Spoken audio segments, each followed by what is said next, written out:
নমস্কার বন্ধুরা, আমি গ্যাসে কড়াইটা বসিয়ে দিয়েছি। তার আগে বলে দিই আমি কি বানাতে চলেছি। আমি চিকেনের গিলামেটের স্টমাক বানাতে চলেছি। তার জন্য আমি নিয়ে নিয়েছি টমেটো কুচি, পেঁয়াজ কুচি, আলু, আদা রসুন পেস্ট, সরষের তেল। আমি সরষের তেলে বানাবো, তার জন্য লঙ্কার গুঁড়ো, জিরার গুঁড়ো।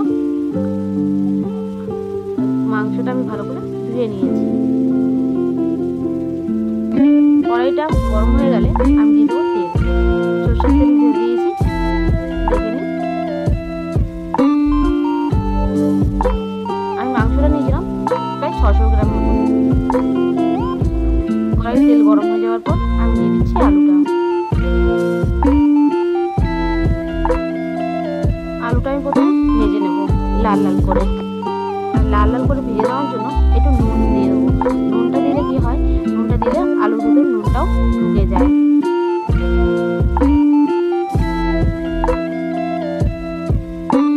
আলুটা ভেজে নেওয়ার পর আমি আলুটা তুলে নেবো লাল লাল করে ভাজার পর। তারপরে দিয়ে দিলাম গরম তেলে জিরে ফোড়ন। তারপর আমি পেঁয়াজ কুচিগুলো দিয়ে দিচ্ছি। পেঁয়াজ কুচিগুলো দিয়ে ভালো করে লাল লাল করে ভেজে নেব। লাল লাল করে ভেজে নেওয়ার পর ভালো একটু নুন দিয়ে দেবো, তাতে তাড়াতাড়ি করে পেঁয়াজটা লাল লাল হয়।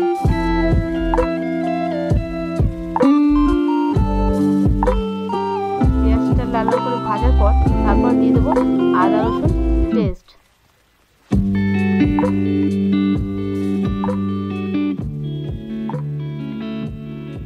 আদা রসুন পেস্টটা দিয়ে ভালো করে নাড়াচাড়া দিয়ে নিলাম। নেওয়ার পর আমি ওর মধ্যে দিয়ে দেবো টমেটো কুচি,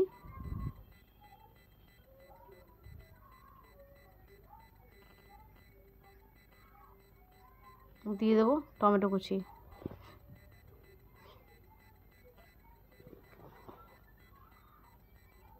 টমেটো কুচিটা দেওয়ার পর দিয়ে দেবো নুন।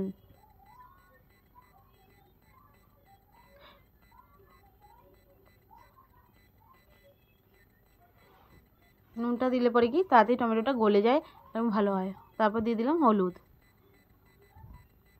তারপর জিরের গুঁড়ো, লঙ্কার গুঁড়ো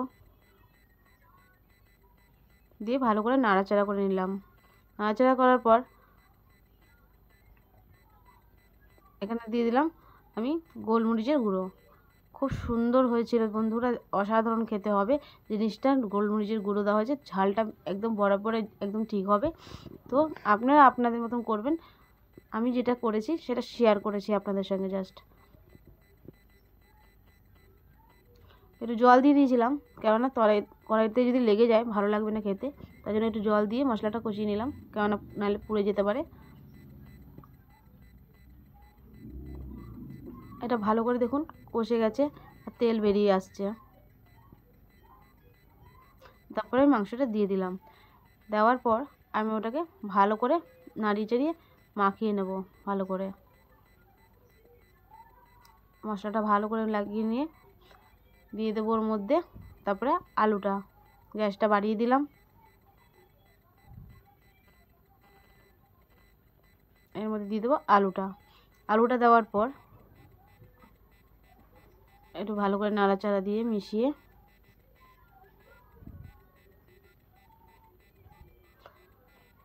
একদম ভালো করে কষাতে হবে জিনিসটা। অনেকক্ষণ ধরে একটু ধৈর্য ধরে করতে হবে।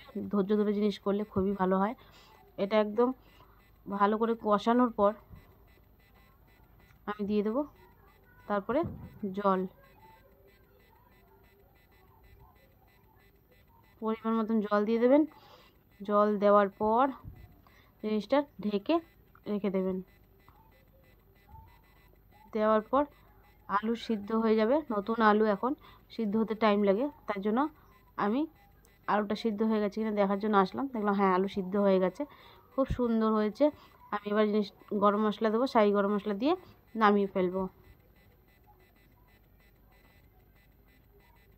একটু নাড়াচাড়া করে নিলাম, করে নেওয়ার পর এখন নামিয়ে ফেলেছি।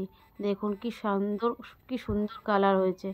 দেখুন আমি ভাত পরিবেশন করে নিয়েছি, আমার ছেলে খেয়ে খুব সুন্দর হয়েছে।